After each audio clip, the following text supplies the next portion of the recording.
So guys আজকে এমন একটা জায়গায় এসেছি, কি বলবো, গায়ের লোম দেখো, দেখলে তোমরা বুঝতে পারবে।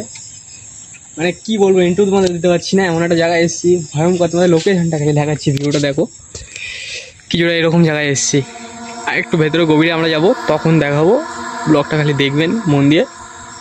শিয়াল মানে অ্যাভেলেবেল এখানে আছে, ভেতরে গিয়ে দেখাচ্ছি। আমার হাতের লোম দেখলে বুঝতে পারবেন, যেতে পারছি না এখানে ভয়তে, দেখাচ্ছি দেখুন। সো গাইস খালি জায়গাটা দেখো, কীরকম জায়গাটা খালি ফিল করো, চারিদিকটা দেখো, খালি অন্ধকার আর অন্ধকার, ফিল করো খালি। আর গাড়ির স্পিড দেখো একবার, গাড়ির স্পিডটা দেখাও, 10-এর বেশি গাড়ি যাচ্ছে না। খালি এখানকার লোকেশানটা দেখো, মানে এখানে ছিনতাইকারী সব কিছু থাকে সব সময়, যখন তখন ছিনতাইও হয়। আর এরকম একটা জায়গায় আমরা এসেছি অনেকটা রিস্ক নিয়ে, কী বলবো তোমাদেরকে দেখানোর জন্য খালি রিস্কটা নিয়ে এসেছি। কলকাতার মধ্যেও এরকম জায়গা আছে,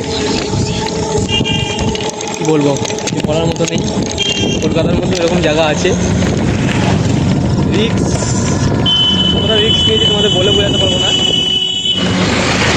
তোমাদের যেন রিস্ক নিয়েছি। গাড়ির স্পিড দেখো 12 চলছে, জায়গাটা ফিল করো, শুনশান। শিয়াল আছে এখানে, 4টে শিয়াল ভাই। ছিনতাই হয় এইসব জায়গায় যখন তখন, ভয়ঙ্কর জায়গা। কে আছে এখানে দেখো, পালাচ্ছে।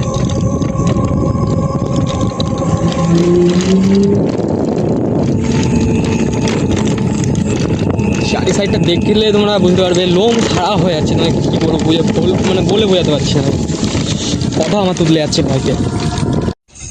আমাদের বেশি কিছু আর বলতে পারলাম না, এতটা এখানে ভয়াবহ একটা ঘটনা ঘটে গেছে। আমরা রানিং বেরিয়ে চলে আসলাম ফটাফট ওখান থেকে।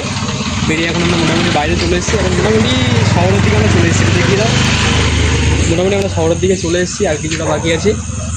এত ভয়াবহ আমাদের সাথে একটা ঘটনা ঘটে গেল, আমরা মানে বেশিক্ষণ করে দাঁড়াতে পারলাম না, ফটাফট বেরিয়ে গেলাম। তো ভিডিওটা এইটুকু ছিল, কলকাতার মধ্যে ফিল করো এরকম জায়গা আছে। তো চলো টাটা।